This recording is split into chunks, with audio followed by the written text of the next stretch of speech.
आणि यानंतर आणखीन एक ब्रेकिंग न्यूज अशी की छत्तीसगडमध्ये कालच्या चकमकीत ठार झालेल्या 7 माओवाद्यांचे मृतदेह घेऊन परतणाऱ्या सुरक्षा दलांवर माओवाद्यांकडून गोळीबार करण्यात आलेला आहे। आणि अजूनही या भागात सुरक्षा दल आणि माओवादी यांच्यात चकमक सुरू आहे।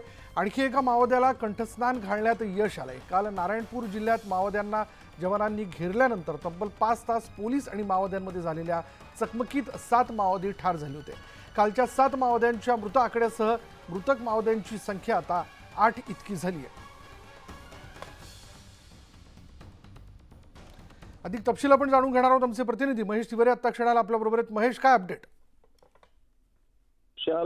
काल नारायणपूर जिल्ह्याचा जो हा 3 जिल्ह्याचा जो बॉर्डर एरिया आहे त्या भागात माओवाद्यांना जवानांनी घेरलं होतं आणि त्यानंतर त्या ठिकाणी तब्बल 5 तास हे एन्काउंटर झालं। त्यात 7 माओवादी ठार झाले होते।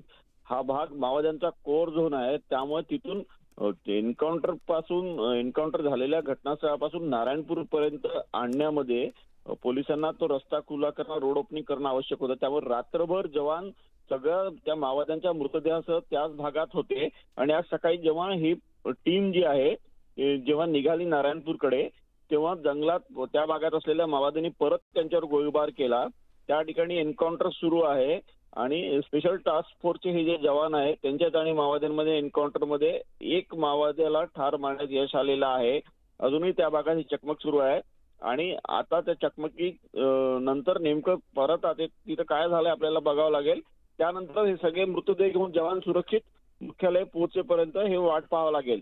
सध्या तरी त्या भागात एन्काउंटर सुरू आहे। एकूणच माओवाद्यांना काल ज्या पद्धतीने हादरा बसले त्यामुळे माओवादी बिथरलेले आहे आणि हा पूर्ण घनदाट जंगल असलेला भाग आहे, त्यामुळे त्या ठिकाणी मदत कसं पोहोचवता येईल हे सुद्धा पाहिलं जात आहे। अबुजमाडचा हा परिसर आहे। धन्यवाद महेश या सगळ्या तपशिलाबद्दल।